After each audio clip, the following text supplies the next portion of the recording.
Hello, everyone. First, I just want to say welcome to the Lion's Den. And then, second, I just wanted to say thank you to everyone who sent their prayers and their condolences about my friend, Mr. Jerry, passing away yesterday. Again, just keep praying for us and please keep praying for his family. All right. We're getting into the second half of our week.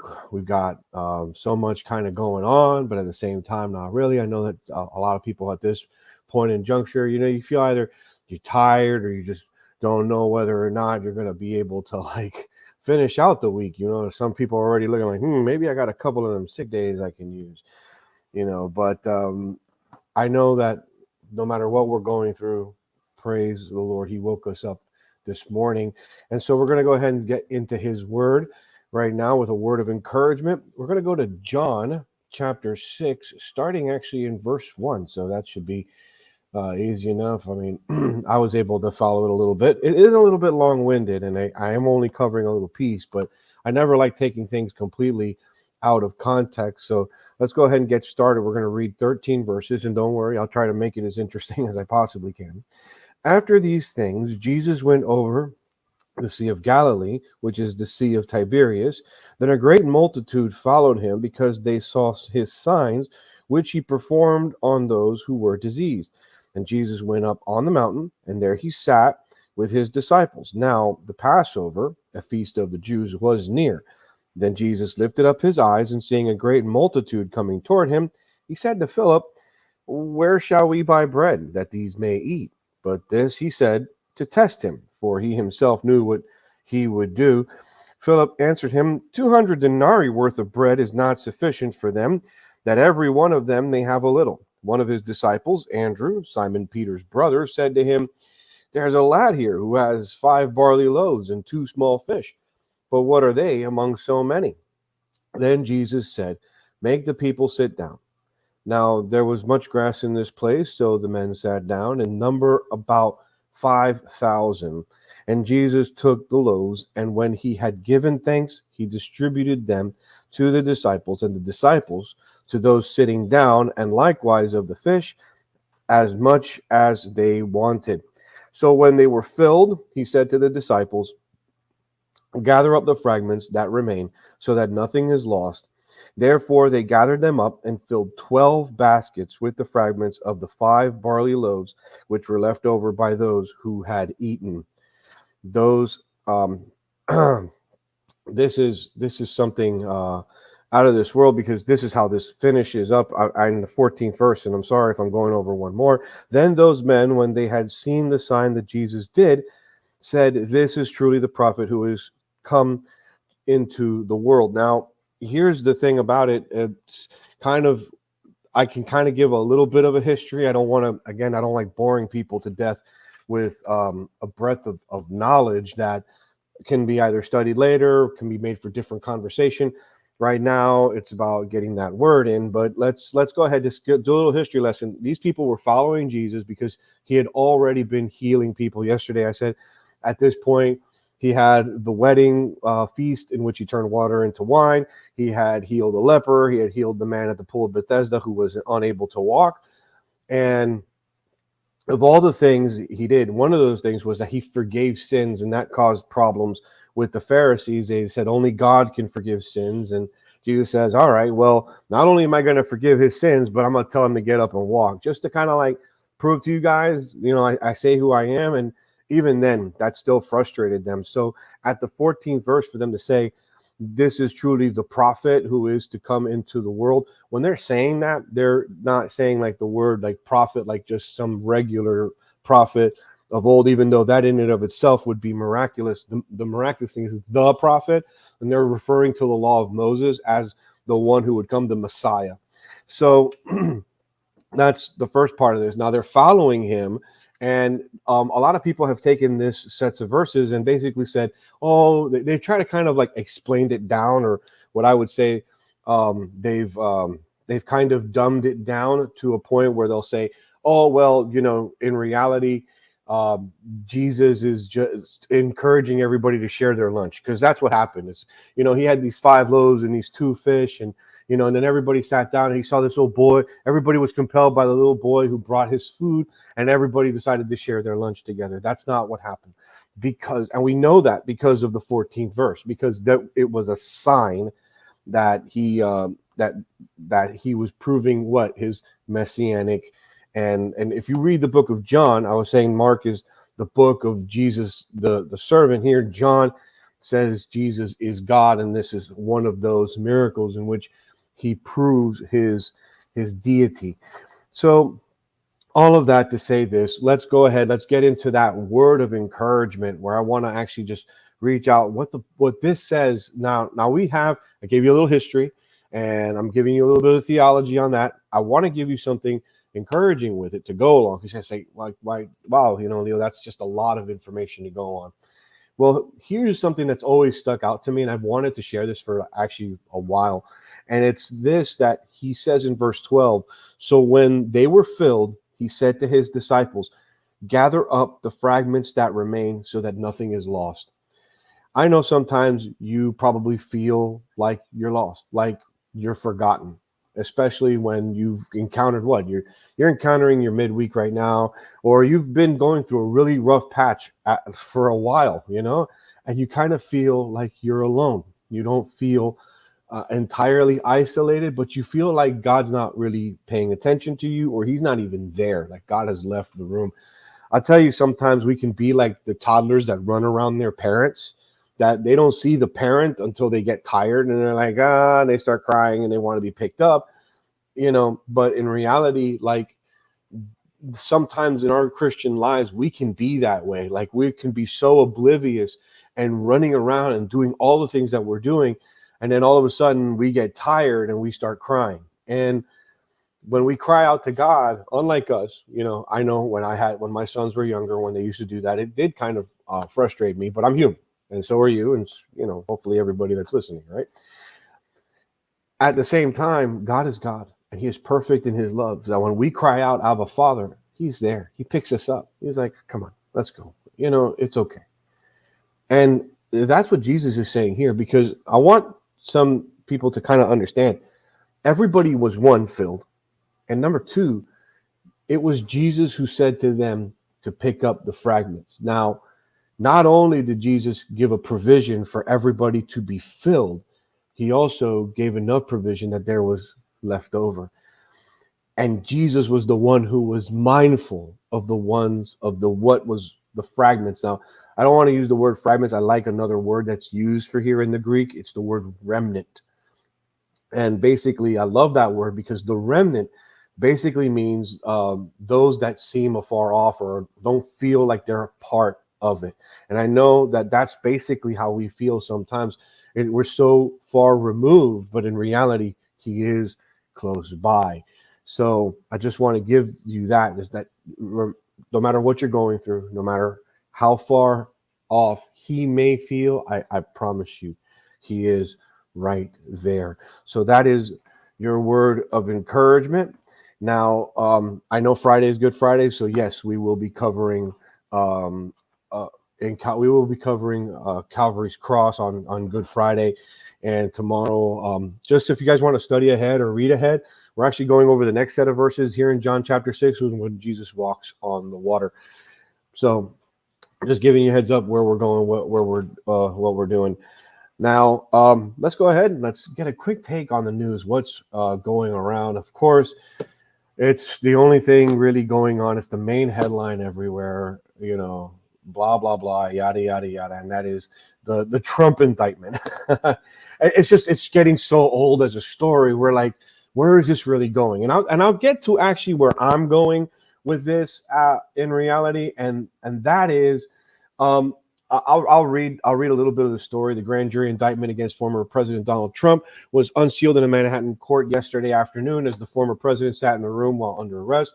The former president was charged with 34 felonies of falsifying business records stemming from alleged hush money payments to actress Stormy Daniels and model Karen McDougal. Trump entered a plea of not guilty. The judge reportedly warned Trump about, saying stuff online.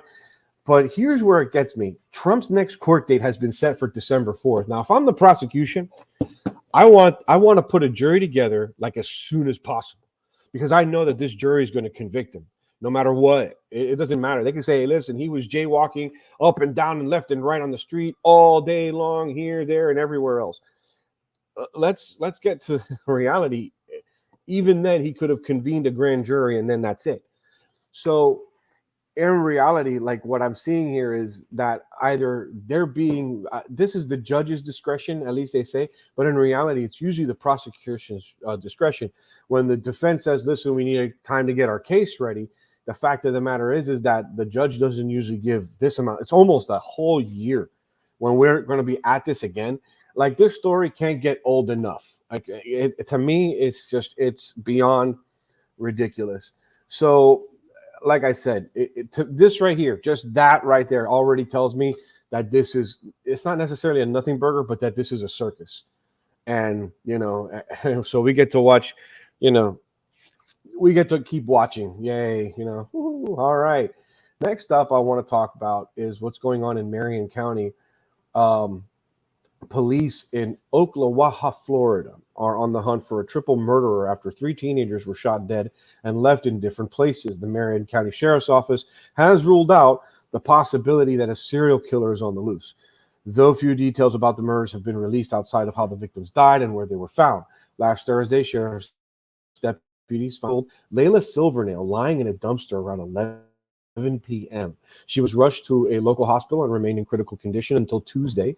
Yesterday, she had passed, and she was taken off life support, basically, and that's what happened. On Friday morning around 8 a.m., police responded to a call and found the body of a 17-year-old boy lying on the side of the road. Nearly 5 hours after the body of a third victim was found, a 16-year-old girl was found in a vehicle later determined to belong to Silvernail. That's why this is not like isolated events. This is something that happened, and the police are still trying to even put it together now. So I'm giving you this story so that we can pray for the Marion County Sheriff's Department. We can pray for the victims' families. Right now, I'm telling you, it's a lot to go through for a family out in any rural county. It just makes it very difficult to find somebody who would do something like this. So our hearts for the investigation to actually come to its quickest possible conclusion, so that there can be peace for the families and they can just go ahead and bury their loved ones. Again, my heart does go out to the sheriff's office as well, because it's hard in your community. You want to serve your community, and things like this happen. Also, and this is actually a story I wanted to bring up. I really didn't at first. I was like, oh, this is kind of dumb, but at the same time, it kind of caught my attention. 2 Georgia men stealing copper wire at an electrical substation died by electrocution and the subsequent force of a transformer explosion. Around 3 a.m. Monday, police received a call from someone at a nearby business saying that there had been an explosion at the power substation. Now, here's the thing. It's crazy. Nationwide, power stations have been reporting a rise in copper wire or metal theft. A man was electrocuted and killed in October for stealing $20 worth of copper wire out of an Oregon utility van. While he was out there in the substation, he tried to get it from the van. In West Virginia, copper wire led one person being electrocuted and 600 customers without power. And a man was federally charged after causing $1.5 million of damage to a power substation in Philadelphia while stealing copper and other metals. Why am I talking about this? Like, this is so this goes back to what I was talking about yesterday. The state of our economy leaves people to do things like this. Now, usually things like this I've seen done at homes, and this is usually people ripping out homes so that they can go ahead and they pull the copper and they sell the copper so that they could score drugs, right? And so that's usually that's the case. But out of power substations, like, it's getting to the point of desperation for some people. That's right, Brian. Wow, losing your life for $20. It's ridiculous. But that's basically the desperation that we kind of find ourselves in. That either people are really trying to score themselves some serious drug money, or the fact is that people are just trying to find a way to scam the system because they feel like the system is scamming them. So just again, let's pray that the desperation of our economy actually leads to repentance and not further rebellion and retaliation. I know it's very hard to do when you kind of feel like the people that are in charge are just doing absolutely nothing but making things worse. So again, and pray for the people in charge. Like, dude, they need Jesus too. Like, let's face it. That's just the reality of where things are at the moment. So I just want to say thanks, guys, for watching this part of the Lions Den. I also want to go ahead and move on now to our sports section, and that is first to talk about Marlins Sandy Alcantara pitched the Major League's first complete game this season, a 3-hitter that led the Miami Marlins to a 1-0 win over the Minnesota Twins last night. The last year's National League Cy Young winner, who pitched 6 of the big league's 36 complete games last season, struck out 5 and walked 1 in an hour and 57 minutes. That was actually the shortest of the season. So, hey, man, that great job. I mean, listen, at least the Marlins aren't at the bottom like the Phillies are right now. But I'll say that good pitching always matters, and so and I think it makes for great games. So, I know it wasn't a high scoring, home run, super awesome, whatever. But you know what? Watching a pitcher pitch a perfect game, especially with the current rule system that is in place, that's actually, that's a good game. That's a good thing, I think, for baseball.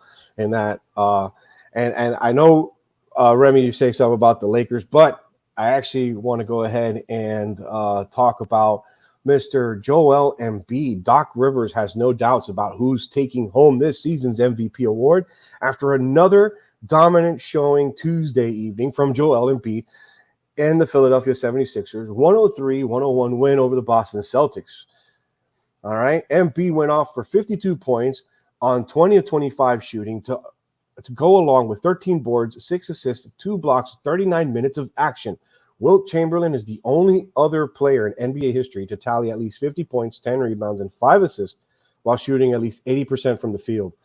So I thought that was pretty cool because yesterday, Embiid is the third 50-point game. This was his third 50-point game of this year. And then we also have that Philadelphia sitting third in the East. So we know that, of course, this is basically where they're trying to just finalize their seating. Yeah, I think that with this solid, I think he's actually going to make it over I think it's Doncic, who's actually also in the running for MVP status. So I think that we have so much good sports to talk about, which is it always makes for great talking. But if you want more sports action, of course, you know where to go. And that's every Monday and every Thursday night. Hunter and I sit down and we talk on the pregame warm-up starting at 7:30 Eastern, 6:30 Central. That's where we cover our sports. You guys are always more than welcome to come by, listen, give us a chat, and yell at us a little bit, because we do what we got to do. And then also, I just want to let you guys know, today we're starting the midweek show that we want to just go ahead and just actually just say hi to you guys and let you guys know, and probably expound on stories like this from Embiid and that from Alcantara over in Miami. So, hey, guys, thanks again. You guys watching it, it kind of lifts my heart. It really does. And we're going to keep it going. Again, this is the Lions Den. We are on every morning at 8 Eastern Standard in the morning and at 7 Central Standard. Don't forget to give us a follow at the official PGW on Instagram and Twitter. You can also follow me on Instagram. I've just recently opened my Instagram page at BoldLion42. So you can go ahead and follow me there. I'm going to start posting a little bit of content every now and again. As always, I can't say any more how fortunate and how blessed I am to have you guys listening in. We are going to be on. We're going to keep this rolling along. And most importantly, we cannot do that without you. So, thanks very much for listening. This has been Leo with your Lions Den.